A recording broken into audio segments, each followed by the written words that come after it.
Welcome, everyone, to Pardon the Disruption. I am your host, Matthew Potter. Thank you for bearing with us while we went ahead and worked through a couple technical delays there. First and foremost, I am the short sale guy, hedge fund connection, and also a co-owner of the family tree over at Real Broker. Feel free to go ahead and send me a DM to get some more information. We're going to jump right on into it over here. Here's the rules for PTD. Each one of our esteemed guests will have 45 seconds to go ahead and answer the 6 questions that we will have today. At the end, because we do not have a buzzer today, they will hear ding. Their time is up. And then after that, we have 2 minutes to go ahead and chop it up, and they will be awarded a point. Our 6th question does come from our audience, so whether you're on YouTube, Instagram, anything like that, you can go ahead and reach out and get your question potentially on the show. Feel free to text question to 33777. I'm going to go ahead and introduce our people today. First and foremost, we have Steve Trang. Go ahead and tell the people about yourself. What's up, everybody? Steve Trang, Real Estate Disruptors, 15 years in the business. If there's a way to screw up in real estate, I've done it. And we are here to help you guys with all sales needs. We have our live sales leadership training coming up February 24th, 25th. If you're interested in that, text leaders to 33777. That is the most accurate intro we have ever had from Steve, and we're super proud of him. Next up, we have New Western Acquisitions Employee of the Month, RJ Bates. Man, I am so excited to be here because today's a special episode. Today, Matt actually becomes the longest reigning host of PTD. And as that, it shows showing up is half the battle. Great point, RJ. -1 points to you. Next up, we have Leon G. Barnes. Go ahead and introduce yourself. What's up, everyone? Leon G. Barnes, not reigning champion Eric Brewer, who was supposed to be in this seat today, but I'm filling in for my boy. And I guess that makes me the champ, the defending champ this week. I'll take it. We'll run champ by proxy, I guess. But I filled in last minute. I'm a champ, okay? You are. Hey, you know what? And I mean, the other option would have been me on the panel, and let's be real, we're not going to go down that road. Last but certainly not least, we have CJ, always under the 45 seconds. Go ahead and go. Chris Jefferson, Richmond, Virginia, the U. Excited to be here again, man. Hang out with you guys for a little bit, talk a little bit about real estate. Let's get into it, man. I'm ready. Awesome. All right, everyone. We're going to dive into our first question. Here we go. Is there a way to invest in real estate without cold calling or fixing and flip? Because I don't have that kind of time. What are your guys' thoughts on that? Steve, start us off. I think the answer is yes. I think we're probably all going to agree on that. The question is how you want to do it. I think really you got to look at what you're trying to accomplish as far as investing. You know, you can reach out to a realtor. You can reach out to wholesalers. There are plenty of different options. You just got to be very clear on what your objective is and find someone that can help you fulfill those needs. So, I mean, I think just to add on top of that, people think you need to become a wholesaler to invest in real estate or become a realtor to invest in real estate. You don't need to do either, right? You can invest in real estate without actually hammering the phones.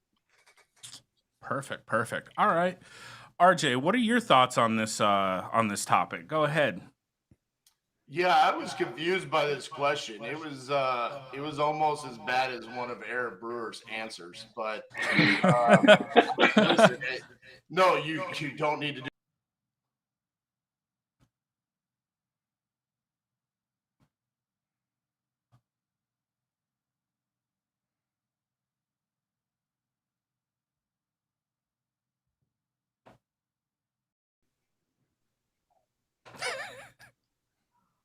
Perfect. Yeah, I think you have to say it again. Was I wrong? Did I just? It was a great answer, but I don't think anyone heard it but us. Okay, well, here we go. Here's my answer. No, determine what your headshot concept is, whatever it is that you want to do. Rentals, owner finance, Airbnb, whatever it is, and stick to that. But it doesn't have to be solely fix and flip, and no, your marketing channel doesn't have to be cold calling. Way over the 45 seconds, but great answer, RJ. Great answer. All right, Leon, what are your thoughts? So this particular question was confusing, as RJ said, but let me answer it this way. Anything that you're going to do in life in general, you should always start with the end in mind, right? What are your goals? What are you trying to accomplish? And in addition to that, what do you bring to the table? So if you don't have time for that, time to grow wealth or time to grow a business, then what do you bring to the table? Do you have money? Do you have the ability to door knock? Do you have the ability to drive for dollars? What have you? Whatever it is that you bring to the table, you have, hopefully you can find someone else that can fill what you don't necessarily have to bring to the table, which in this particular example is time. So the answer is yes, you can still invest. There's turnkey operators, there's syndications, there's all types of different options in real estate. That's why we all love it. Great point, Leon. Great point. Man, stepping in for EB and already going for championship status out of the gate. All right, Chris, what you got for us? I'll give you the right answer. So if you want to invest in real estate without cold calling, you can set up, like I teach my students, you can set up automated text campaigns and you can create leads, and then you can pass those leads off to other people to have them close those leads on JV deals and get 50-50 with very limited time. The other thing that you can do to fix and flip, also with very limited time, even though you may not want to, you can JV with somebody else on a fix and flip, provide the deal from your marketing, provide the financing, partner with another experienced fix and flip in your area by providing the deal and the funding, give them on a split, have them work the deal for you. We call that hands-off flipping and hands-off wholesaling. That's the right answer. So CJ, I want to go ahead, RJ. This was not supposed to be an infomercial for the youth. And I hear you, man. Shout out to our sponsorship of the program. But at the end of the day, I know you love it, man. But that's the right answer, man. That's how you could do it, make money. So I would argue CJ's answer is wrong, only because what CJ's talking about. Only because what CJ's talking about, right, is how to get active income, right? I look at investing in real estate as a passive investment, that active, right? I look at wholesaling, flipping as active income. This is not investing in real estate, right? It's making money so that you can invest it. And I love what Leon's talking about. What do you bring to the table? So, like, we talk about in certainty talks is the different currencies, right? Using the timer, right? You got time, impact, money, energy, and resource relationships. Which of those 5 can you bring? So we said time's out. There's still 4 other things you can bring to the table. Right, so it was an interesting question. I imagine it's probably an audience question, but hopefully whoever asked this question was able to get their question answered. And sorry if we all sounded disrespectful, but it goes back to what your goals are. Respectfully, it's what your goals are. To your point, Steve. If someone's trying to get more active income, right, then they need to go down that route of wholesaling and or fixing and flipping, right? If they're trying to build wealth, you can do that with a W-2. Chris and I have talked about this several times on this show. You can do that while having a W-2. But again, what do you bring to the table? Do you bring finances? Do you have someone like a Jimmy Vreeland? That's what he does. He buys, fixes, and sells properties directly to people that have a W-2. They're high earners, and then he manages the properties for him. So there's a way to get in this. It just ultimately comes down to what your goals, what you're trying to accomplish. Yeah, and the 2 B players, right? Eric Brewer and Jimmy Vreeland, right, for the show, that is their primary deal, turnkey properties, right? They source turnkey properties so that if you don't have time, you can buy rental properties from them. Mm-hmm. And I can't tell you how many times that I know you guys get these emails as well. How many times a week do you get a syndication sponsorship opportunity so you can invest in it? Again, if you have money, you can invest in apartments without having to do the work. Their opportunities are available and are there. I think it's all that for sure. I hear you guys. I hear you, Steve, as well. But I think we all would agree, regardless of what seat you're sitting in when it comes to being an investor, there's one critical component that you need regardless of what type of deal you're doing. And that's called a lead. That's called a deal flow. You have to have deals. And so the power of controlling the marketing of the situation is that you create your own lead and deal opportunities. And you can create these systems to do these things for you. Even if you're a rental investor, and you can set up automated systems to produce leads for you. And you can use those to close rentals. You can use them to close fix and flip, novations, whatever the case might be. But creating components of a system to go direct to seller is really my point and where you want to be at. Ding, ding, ding. All right, guys, that was actually great for a question that we weren't exactly keen on right out of the gate. From the aspect of it was just worded kind of funky. We can talk to Manny about that one. That being said, I'm gonna go ahead and go with Leon on this one, and the main reason why is he did touch on originally right out of the gate. Hey, it really depends on what you're looking to do. There's a million different ways to do this. The other reason is, at the end of the day, nobody heard RJ's answer anyways, because we're in the black hole. So, point awarded. It was really good. And that's the thing. I'm actually really sad that we didn't get it, because it's never as good the second go round. We all know that. It's like leftovers. It's not good. All right. Next up, as an entrepreneur, what is more motivating to you? Having a chip on your shoulder, or the love and support of those that are closest to you? Start us off, Leon. So this is another one of those that I went back and forth with on the answer, but where I landed is here. I think you can accomplish what you're trying to accomplish with both facets of this question. But for me, being in a community of 300 strong investors across the U.S., for me, it's support of a community. Here's the caveat, though. Your loved ones, specifically, if that relates to those that are like-minded thinkers, then for me, I'm going to say that the community, for me, is more important. With the caveat that it has to be people that think like you, growth mode, specifically real estate or entrepreneurship. Thank you for completely changing the question that was asked. We appreciate it, Leon. All right, CJ, what are your thoughts on this one? Yeah, I want to say chip on your shoulder, man. At the end of the day, everybody's got to look out for themselves.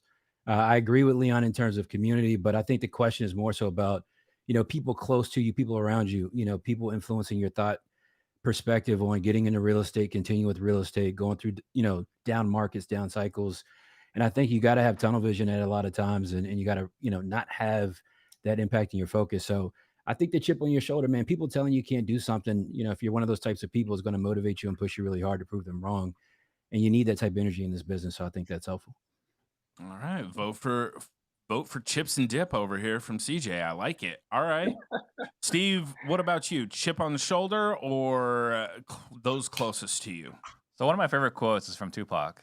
And it's like, someone's got to explain why I ain't got shit, right? Like, I love rejection. I love the adversity. I love that all the times I've gotten, all the rejections. Like, I still remember, this sounds ridiculous, but like, I was disappointed when I got a rejection letter from MIT, right? That fueled me, right? Having a college professor say, you know what, you're not the right person to do the thesis with. That fueled me. I am always out to prove people wrong. I can't remember which assessment I did for a business plan, but like, what motivates you? I put at the very bottom, proving people wrong. So I would say for sure, what motivates me is a chip on my shoulder. Chips and dips. All right, RJ, what about you? Chip on the shoulder all the way on this one. I'm a competitor by nature, and I think if you watch the reaction of the Kansas City Chiefs winning the AFC Championship, you saw it come out of those competitors. You saw Travis Kelce at the end run up and be like, Burrowhead, what? This is Mahomes' house, blah, blah, blah. You saw even Patrick Mahomes, one of the most soft-spoken competitors out there. He was digging at the Cincinnati mayor and all kinds of different things. So I embrace that same attitude towards things. I've even done it before where I've kind of told myself one story where there's people out there doubting that I can do things and I'm an underdog and all of these different things. Even some of the quote unquote trash talk that I do about other investors is just a way to motivate me and put a chip on my shoulder to try to prove myself wrong as well as everyone else. And I think that kind of will make you dig down a little bit deeper for results than love and support from someone else close to you. I really appreciated that we had this question because until today, I didn't know that RJ was a competitor. So like, yeah, I didn't either. I didn't know he had a chip on his shoulder either. I wish we learned something to show that. Nah, but I'm glad I keep him motivated though. That's inspirational to hear, man. It's a beautiful That's thing. why I always tell him about my calls with CJ. Yeah, there you go. Yeah, he's motivated, man. All right, CJ, you guys know. I want to hear from Leon. I want to ask this question because I think this is this is important for the audience to hear. Do you guys know any investors that are high-level investors in your network that did not have a chip? No. No, I don't. No. The reason I ask that is because everybody on this panel, we all of us, every single one of us have a chip for whatever reason, right? But where I was going earlier with the loved ones, and I know I changed the question, but the caveat I put on there is because when people are looking to truly take another level in their personal life or their professional life, generally, when they're coming to communities like ours, they're going, I got myself here by doing everything myself. All the hard work, I'm a grinder, I've done it all. But what I've realized is there's an easier way to do things. And they still remain to have that chip, but they understand that, man, I've got to surround myself with other people that are very similar to me. And that's why I answered the way that I did. I think both are super important. That's why I said I went back and forth. Every single one of us have that, but in order for us to continue to grow, we have to be pulled up by someone else at some point that's doing bigger things than us. I would almost argue that the love and support of your close ones, though, fuels the motivation to continue to find the chip on your shoulder. Mm. Yeah, because look, the love and support is never as loud as the people that make you put the chip on the shoulder, right? And so see, I could go the other side of that too. I'm sorry to cut you off. Go ahead. I can just see the opposite of that. A lot of us have people in our immediate love and support that they don't have the second piece of that. They have the love, but they don't give you the support because you're going out on your own and doing your own thing. And early on, those people tell you, I wouldn't, real estate, what are you talking about? We all went to college. You should go to college and get a good degree and get a good job. So I would argue that on the other side, the loved ones can be the opposite of support. Oh, yeah. They give you 100%. The best chip on your shoulder. Yeah, a lot of times when you start out, they are, right? Because a lot of times when people, especially people who get started in the business who don't have a lot of resources when they get started, everybody's telling you not to do this business. Everybody's telling you that you're wasting your money. You could get burned. What about contractors? Scam, what have you? Yep. Scams, whatever. And you have to create some sort of fire within yourself to really push yourself past the mark. I agree with you, Leon. Once you start to have success, you start to see a lot of people. Like I can't tell you how many cousins I've got that I haven't spoke to in years that have made themselves present, right, in recent years. So I definitely get that. But I'm just saying the noise from hate, right? The noise from people who doubt, the noise from people that tell RJ, look, man, you're not going to be champion of closers Olympics. Yeah, you're not a closer. Come on. Right. You're just not. And maybe that's true, right? Maybe that's true. Right. But as long as RJ doesn't believe that it's true, or maybe know that it's true, all right, he can use it as a chip on his shoulder to elevate and push himself further. All right. Shout out to RJ. RJ's got the space on it right now. I just want to add real quick the part about the support of the loved ones. I think it's absolutely key to stay there. I think it's key to stay. It doesn't drive you, but I think it's absolutely key to stay. The most successful people also have what I've seen loving marriages, right? So I think it's necessary to stay, but to get there, I think it's the chip. That was absolutely beautiful. I'm gonna go ahead. He said that for his wife. He knew his wife was watching. That's why he threw that one out. Of course he did. I'm gonna go ahead and give that round to my man RJ Bates over there. With his quietness? What? -1 points for Steve, and he didn't even say anything relevant. One for RJ. The main reason why is because RJ spoke on something that I think is very important. And Steve, like, I know at the end of the day you want to prove everybody wrong, which I respect and appreciate that. But RJ brought in that love and support of those that are closest to you helps fuel that chip, and I think we can all agree that that is how it goes down. Well, Matt's getting no more love and support from this office. I haven't had love and support since 2013. All right. Next up, I'm going to go ahead and preface this one in case anybody is extremely analytical. Steve. This one, with regards to virus, we are talking about, say, something that would disrupt your business. We're not talking about literal virus of like flu or COVID. So this next question, with HBO's The Last of Us, what is one virus that can spread around your office? RJ, start us off. Well, I think we just experienced it there with you and Steve. Fair. No, I mean, honestly, I think this can, the virus can spread both positively and negatively. And I think it's the mindset of your team, whether, the motivation and the morale is moving in a positive direction and they really feel that momentum moving in the right direction, that can spread and that can really produce great results for you. But on the flip side of things aren't going well and it becomes toxic in nature. I think that can spread in a terrible way where it can essentially be crippling to your business.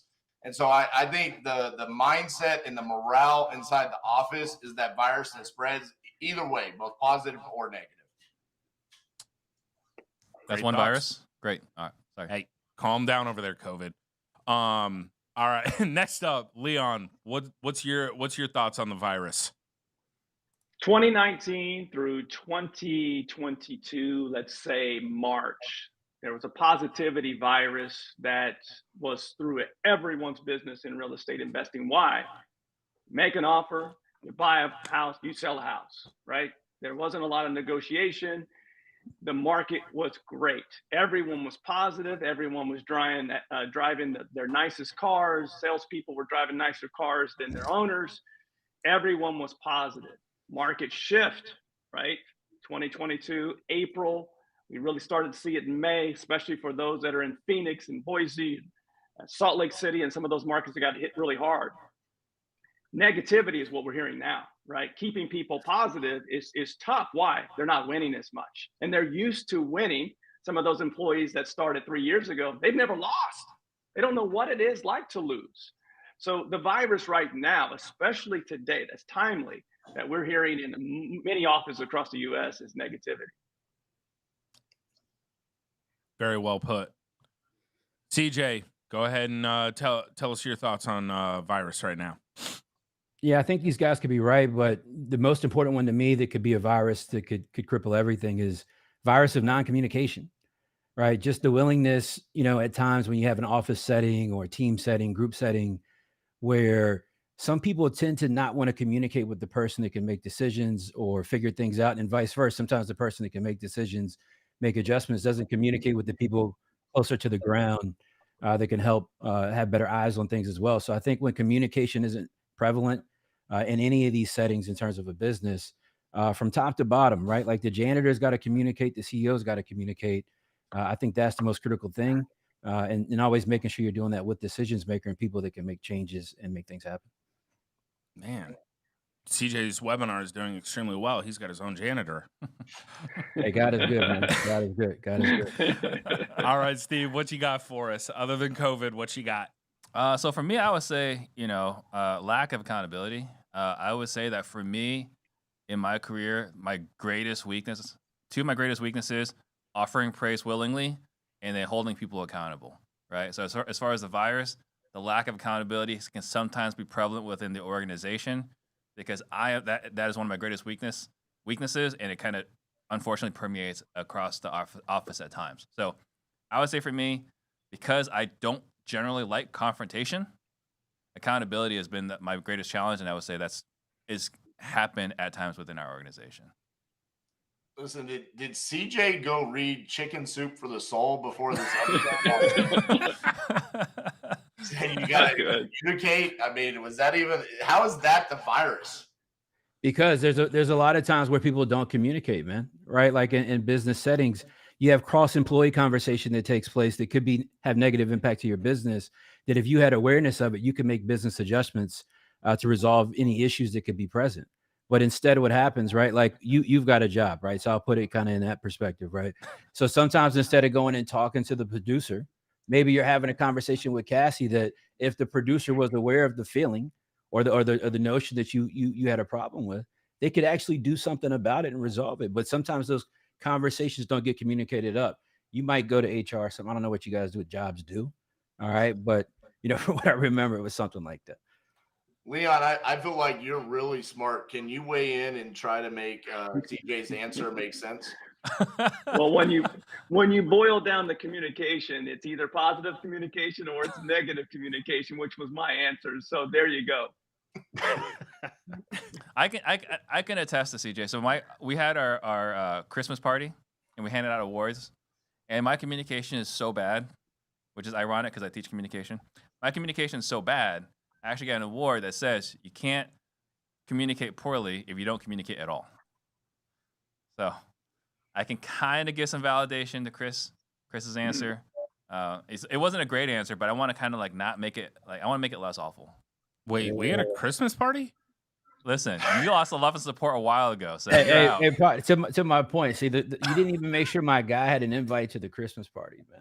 I mean, to be fair though, I don't got any U merchandise yet either. So, hey man, when you live in those rich neighborhoods, bro, so sometimes the mail gets delivered late, man. We got to get past 2 security gates. Wow. There you go. Listen, I'm just gonna one last time touch base because I went first because I won the last round. I'm gonna go back to what I said. The morale 2 answers. inside of the office is the virus that gets spread either negatively or positively, and all of the things that you're talking about, communication, accountability, that all plays back into the morale that they're feeling inside the office place. That's why I think that the mindset of your team, that is the most important thing that's going on inside of your business. Is that a third answer?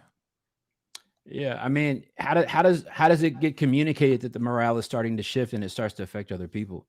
Does everybody like kind of like brainwave and guess, or is it communicated person to person? I see what you're doing here. You're good. No, I don't know. I'm just asking. I mean, respectfully, we're gonna go ahead and end that communication train. So,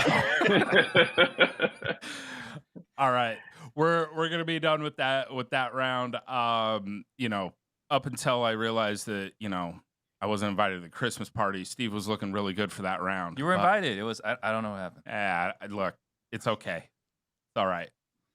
Gonna go ahead and take this one actually into the chat on this, and ooh, three-way tie.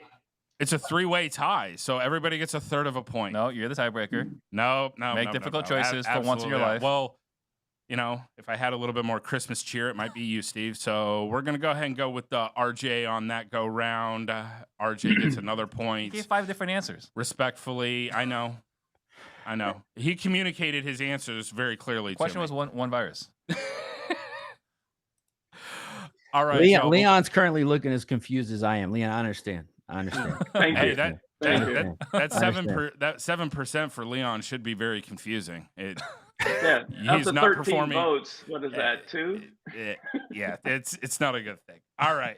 Before we get on to our next question, I'm going to go ahead and toss it over to Steve for a word from our sponsors. Yeah. All right. So with capital thinning in today's market, it is crucial for real estate investors to build relationships with reliable lenders to access the capital they need.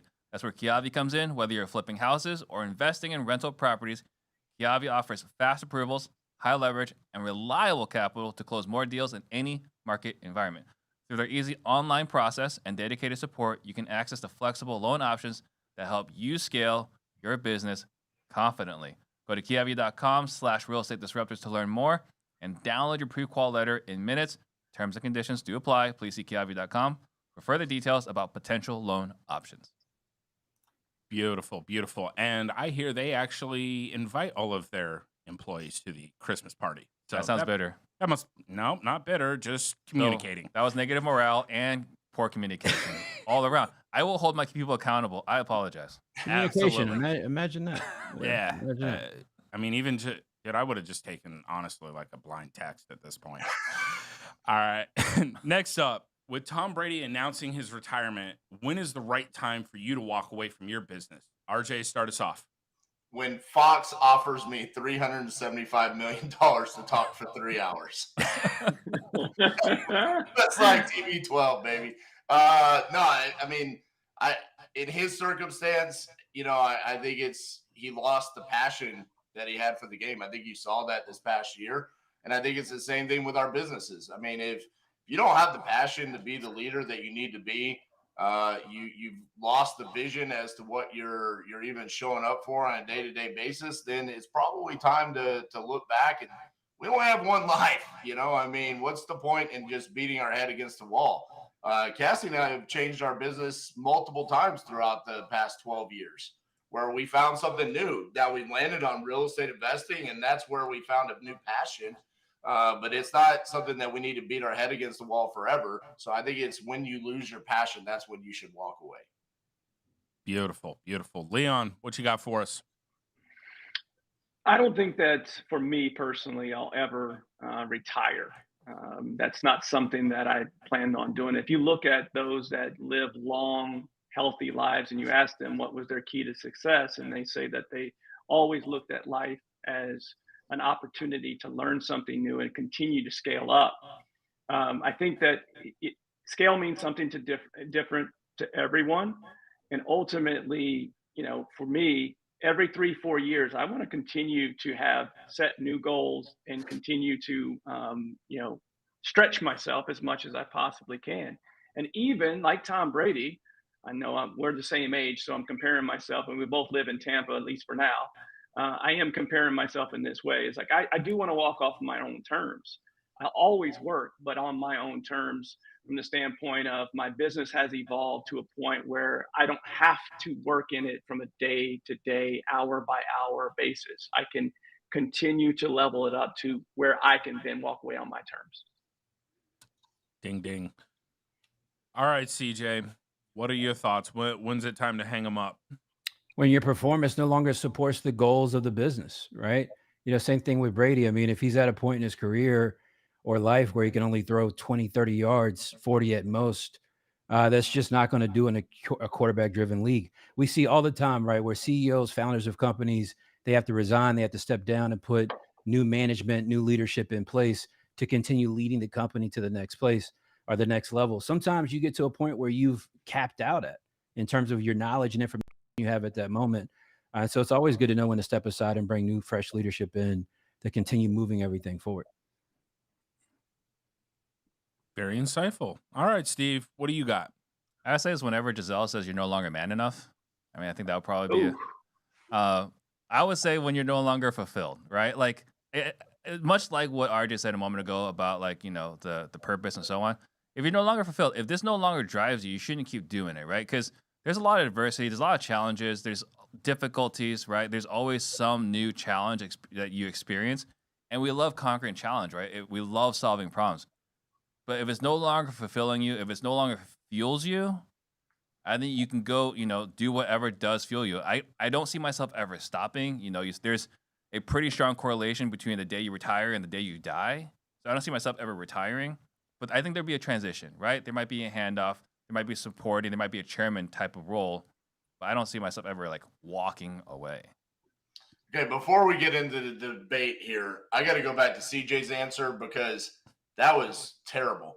Okay, he did not retire because of his physical abilities. All right, I don't know what this is about. He could only throw the ball 30 yards.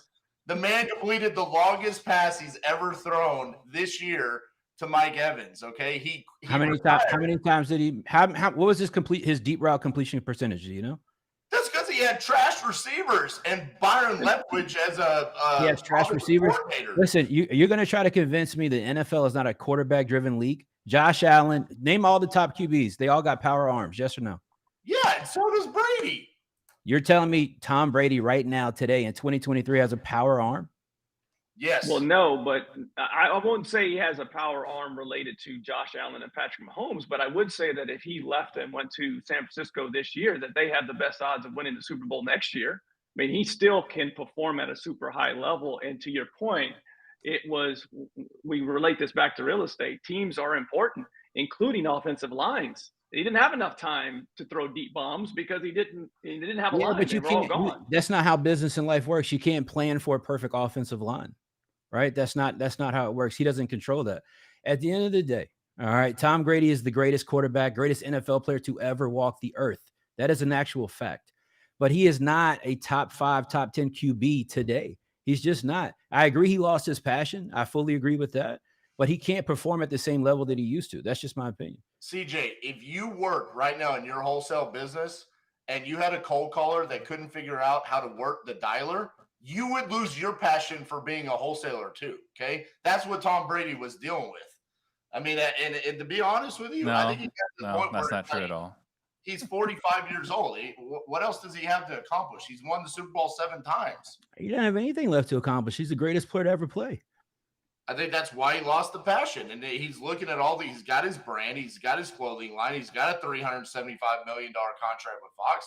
Let's go do something else. That's going to be right. fun. So like I said, so sometimes there comes a point where you can no longer perform. Would you not agree, RJ, that passion is a part of performance? If a CEO, I'll just do this to you all day. So if a CEO, right, is no longer passionate about the business, product, or service, regardless if they have the ability to continue to be a CEO, do you not think that CEO should resign from that company if they can no longer perform passionately about the product or service? Well, you literally just mirrored my answer. That's what I gave. Right. I'm showing you how you're saying the same thing as me. No, what I'm doing is not because of his physical performance. That he could, to Leon's point, he could go win a Super Bowl with San Francisco. What part of Texas did you say you're from? Leon, we gotta go check the stats on the education rank for whatever district that is, man. They might not do well in school, but they do well in football. They are like apparently, but you know what they get when they play football, Steve? Ask RJ. Hockey and football, they get CTE. All right, CTE. I play both, baby. Exactly. Ding, ding, ding. All right. That round, very, very close. I am going to give that one to Steve. Even though I did not get an invite to the Christmas party, I am going to go ahead and give that round to him. One of the number one reasons is I'm slightly agreeing with RJ on this one as well. Like, Tom Brady is not at the end of his rope. He just doesn't have the passion anymore. So CJ, you got kind of bumped out because of that. Sorry. Please try to do better on the next question. I'll do my best. I appreciate Try you. to be a competitor for once. And it's also that double gate comment that he had that wasn't appropriate. All right.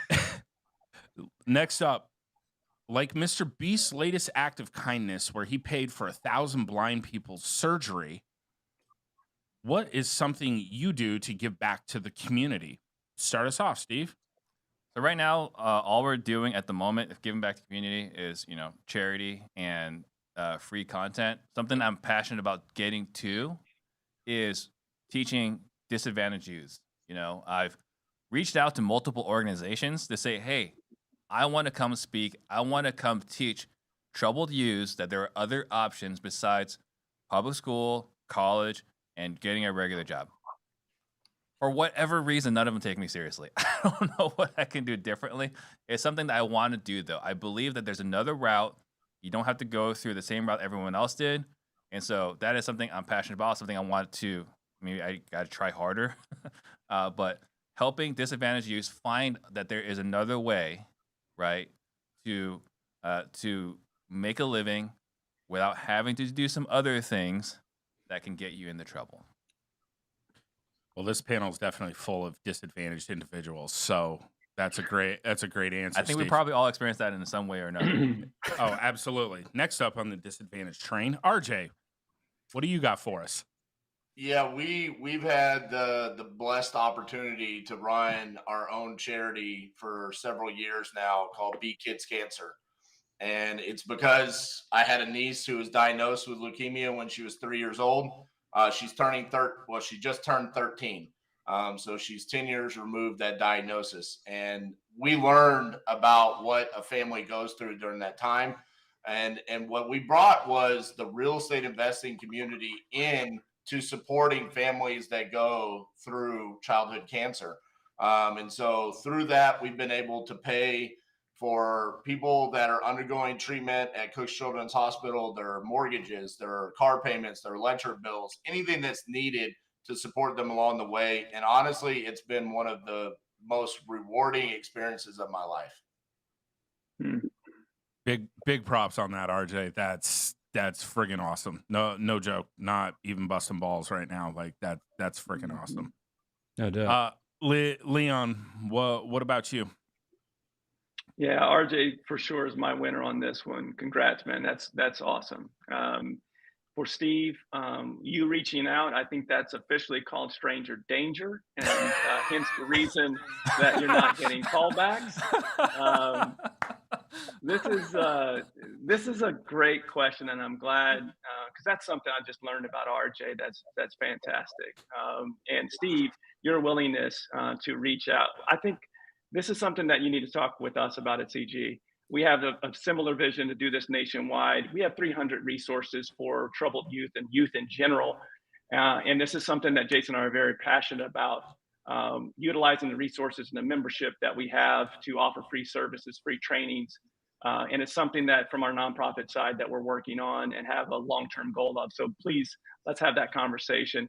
From sure. a local level, for my flipping business, a lot of the things that we've done in the past, everyone can donate money, and it's always appreciated.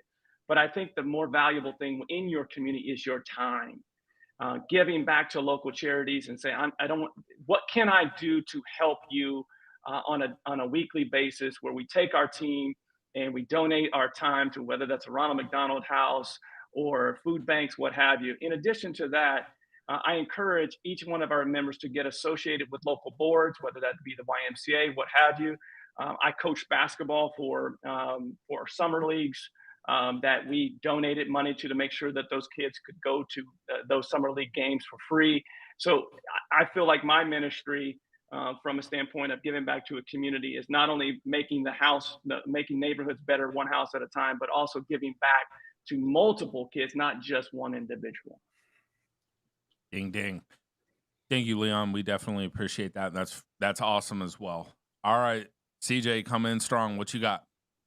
Yeah, shout out to RJ too, man. I'm on a board for an organization I've talked about on here actually before, called Housing Opportunities Made Equal. I do a lot of market rate development, here in Central Virginia, and I was astonished as I got bigger in my business, the lack of affordability when it came to housing across not just the country, but especially here in the city of Richmond, state of Virginia. The organization has grant money that's given out year over year to help people with down payment assistance.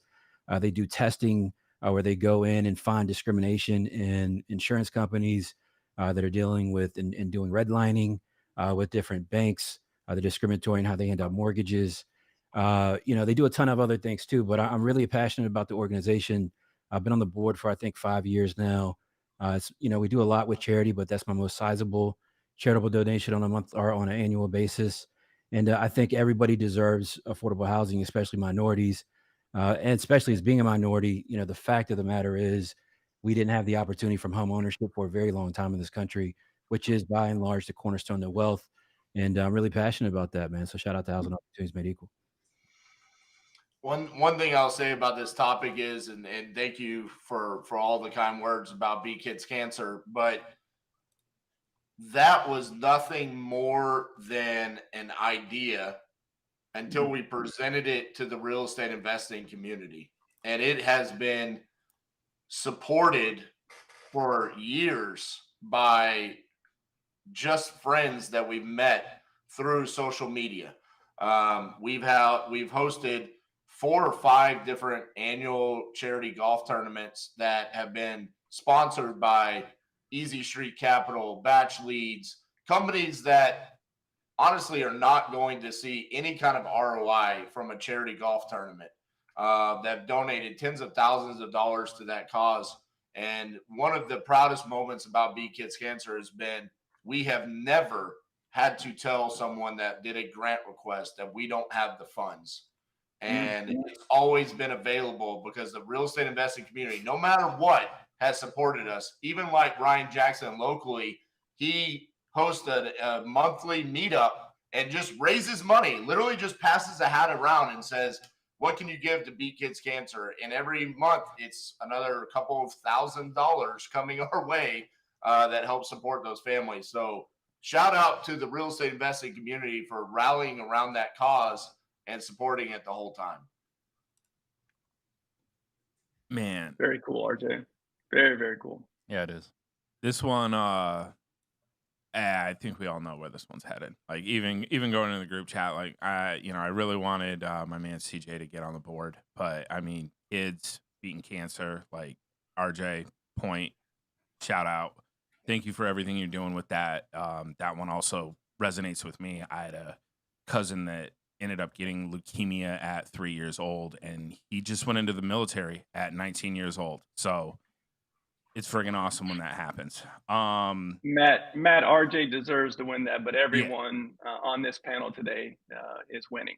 I mean, yeah, that's some great answers on this. Everyone giving yep. back. Everyone wins. I agree with that wholeheartedly. Like that's one of those questions where I really honestly wish that there was a point for everybody because I love the passion that y'all have behind helping the community. It's not just helping you; it's also helping the community. So yeah, there's that moment. Next up, last question. This one is coming to us from YouTube. This is our audience question. This one's a good one. I think that we're going to get some good discussion out of this. If you had to choose between a subject to or a novations course, which one would you take first and why? Start us off, RJ. So I think this is going to depend on what your exit strategy is going to be here. Do you want to be the kind of person that acquires deals and does novations, or do you want to buy properties subject to keep them for wraps and rentals? Also, do you need help on the exit side of things, which is where novations come in, or do you need help on the acquisition side of things, which is where sub two could help you? The other thing is choose the mentor that you resonate with. Who do you want to live a life like? Do you want to live a life like Eric Brewer? Do you resonate with the way that he communicates and what he's teaching? Or do you want to learn from Pace Morby? I mean, I'm assuming those are your two options here. And really, you need to boil it down. Do you want to learn from Pace Morby? Do you want to be a part of his community? You hear Leon talk about CG and his community that he has there. Do you want to be a part of the sub two? Or do you want to be a part of, Brewer method community? And ultimately, what are your goals behind that? But I think it needs to be based around the mentor first and foremost. Very good point. And after EB's, 8 minutes before exit today, maybe not so much. Next up, Leon, what you got for us? Which one are you taking first and why? RJ gave you the right answer. If you're a real estate investor, it all depends upon your exit strategy. I think ultimately you need to know both. But if you're choosing one, it all depends upon your exit strategy. I'm biased because Eric's like a brother, and I would want him. I just witnessed him do an hour and 15-minute sales training within our community, and he's as good as it comes. Good as it comes when it comes to acquisitions, whether that's wholesale. Novation, he's got every exit strategy there is, but you can't go wrong with Pace's. And I have no affiliation with Pace. Good guy, and I've heard nothing but great things. I don't think you can go wrong with either one of those, but it ultimately depends upon how you want to exit today versus how you want to exit tomorrow. So choose the one that you're doing today. Very, very, very, very good. All right, CJ, what you got for us? Yeah, I agree with what's been said, but primarily I think you make the decision based on where you at currently in your business and in your life. There's two things that matter at all times. That's active income and passive income. Subject to deals largely is going to apply towards passive income, long-term investing. Novations is really going to apply towards active income and getting capital, up in your business and your bank account on a quicker pace. So I think you make the decision based on what your need is right now. Do you have a long-term need for cash flow right now in your life and in your business and want to focus on your passive and building that out? Now you can get chunks of cash doing subject to, but not in the way that you can at the rapid pace you can with novations. So I think you make the decision based on that. Active versus passive. All right, Steve, what you got? I think ultimately it just comes down to what your business looks like today, right? If you're out there meeting with homeowners and you've been wholesaling this whole time, wholesaling and flipping, novations is the way to go. If this whole time you've been trying to acquire rental properties, sub two, I believe, is the way to go, right?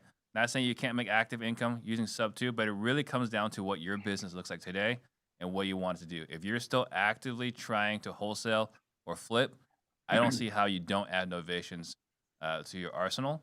If you're looking to acquire properties for long-term wealth, I think sub two is the way to go. At the end of the day, if you're looking between those two, I say buy both. I agree with what Steve just said. Buy both. And if you really can't afford both, then buy Eric's, do a Novation. Now you have enough money to That's afford right. Sub 2 and go do the Sub 2 course. There's your answer. That's right. The hard part about that, though, RJ, is that to be a specialist on both of those, it's going to take some education. It's going to take some trial and error, some role playing. There's a lot that goes into those strategies. There's a lot that comes with it. I'll give you two real life examples that I've seen from investors in our community. Investors that are in markets like California that do really well with wholesale and fix and flip. They have a lot of active income, but they want to build a rental portfolio, but cap rates don't make sense in California. Well, there's someone that would probably say subject to is the best way to go for me right now because I don't have an issue with active income on wholesaling and fixing and flip. The reverse of that, obviously, is someone that's like in a market like Atlanta, where everyone over the last 3 years has all of a sudden become a millionaire because they were selling to hedge funds. And all of a sudden, the hedge funds went from buying here to here. Now that active income has slowed down, I'm going to Novation. I'm going to the Brewer method because my active income has slowed down. Rentals are not going to solve that issue. Those are real life examples that I've seen over the last year almost now with the market shift. Yeah, and I just want to add just real quick, before you buy a Novations course or a Sub 2 course, the one question you want to make sure you ask before you buy is the person I'm buying this from, how many have they done?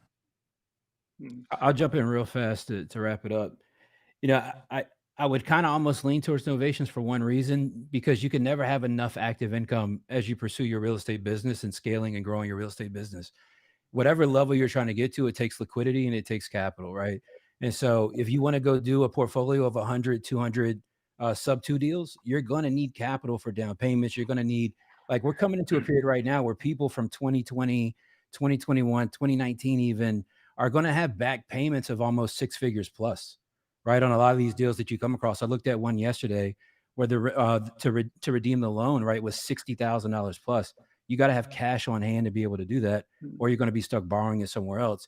I think Sub 2 is a great strategy. It's something you can easily kind of pick up quickly, in my opinion, in terms of the concept and the structure of how it works. So I'm always going to probably argue that having a strong flow of strong capital flowing into your business is going to be extremely important. Thank you for saying that, CJ, because I didn't want to be biased towards Eric, but I would say that everyone that's listening to this is either paying for data to call and text, or they're paying for inbound leads through whatever, form of marketing, right? So you're already coming across those leads that you're monetizing. You're throwing away leads that you could monetize through Novation. So I didn't want to seem like a homer being the Eric's like a brother, but it's a great point, CJ. Yeah, I love both those guys. Shout out to Pace. That's my guy. But yeah, I mean, you need money to play the game. We don't talk about the need of having money available for yourself enough to pay staff. If you got a slow month this just having a flow of cash coming in is extremely important. And I agree with all of that. The last thing I would say on this topic is also sometimes put aside what the topic is that they teach, and also realize that you're paying to have the proximity to that person as well. That's also just as important as because like CJ just said, Sub 2 is a relatively easy topic to understand. It's also about being a part of the community, having the proximity to Pace and the other things that he's going to be doing moving forward for the next 10 to 15 years. Ding, ding, ding. Yeah, and both of those guys are real deal. So, I mean, you're dealing with two people that are, like, to Steve's point, they know what they're doing. They're doing it. When they submitted the question, did they say that's who they were choosing between? No. It honestly just kind of went down that road. Hey, it's know your space. Know your space. Pace is Sub 2, and Brewer method. I mean, doesn't get much better than that. So that being said, that go round, I will say this: everybody's answer was pretty much exactly the same. My man CJ avoids the shutout. Does get on the board though with the let's go Novation active income because you need it for the Sub 2. I like that you connected those two. Avoids the shutout. We're going to let him in one of the gates, not two of them. Dude, if you're going to have two gates, man, you got to have active income, bro. You know that. Dude, I don't know that. That's a Steve Trang thing, bro. That's Steve. That being said, I want to thank everybody out there, YouTube, Instagram, Facebook, that joined us today. We had a great chat, a lot of people, great topics. Questions were on point. Glad that, Steve got off the COVID train and actually, went ahead and went down the virus hole COVID with serious. us. Why don't any of you guys take COVID seriously? No one's wearing a freaking mask around here. Look, I'm going to put a mask on for the next one just because you said that. All right, let's go ahead and head on out. Everybody say goodbye. Steve, start us off. Oh, damn, I wasn't even focused. All right, so great episode today. I just want to give recognition again to everyone here, right? Like actively giving back to the community, right? We're always talking about money. We're always pursuing more. And the fact that we're actively taking efforts to give back. I just want to give applause for everyone here. Thank you, everyone, for listening. If you guys aren't getting your questions asked, make sure you type it in the chat or text question to 33777 so we can answer your questions during the show. It really helps us increase the value of the show when you guys submit questions. Absolutely, absolutely. Employee of the month, RJ, what you got for us? So after today's dominating win, my biggest takeaway was in order to be the guy for your education program, you just have to slap your last name in front of the word method. And I'm going to change it up a little bit. So you got the Brewer method and you got the Morby method. And really those techniques, those things that they teach have been around forever. So moving forward, nationwide virtual wholesaling shall be known as the RJ method. You mean Bates method? And no, we got to go with the Bates method. It's got to be the last name. No, RJ. I'm changing it up. I'm not like Payson, Eric. All right. Well, you know what? We're going to call it the Cassie method. There you go. We all know she's running the ship, bro. I love it. Leon, go ahead and say bye to the people. I need to figure out a method because I think the G method sounds really nice. The G method. Just go with that middle initial. I like it. G method. I like it. All right, guys. First and foremost, enjoyed the conversation. And like Steve said, I learned a lot of great things about some good human beings here today. And it seems like every week I learned something new about each of you. So hopefully the audience got at least one takeaway today. We had some fun and always enjoyed being here. So until next week, until you call me 5 minutes before the show, I'll see you then. Yeah, that one's definitely on Mr. Brewer method. Last but not least, CJ, send us out, boss. Yeah, shout out to Brewer, man. Shout out to all the guys, man. Shout out to Potter as well. Chris Jefferson, Richmond, Virginia. Startflippingdeals.com, man. 7 p.m. tonight. We got a webinar going on. You should be there. All right. You want to say that again? Yeah. You want to say that again a little bit slower? 7 p.m. tonight, Eastern. No, the URL. Startflippingdeals.com. You should check it out. Mr. Webinar is sending us out today. Thank you, everybody, for joining us. We'll see you next week.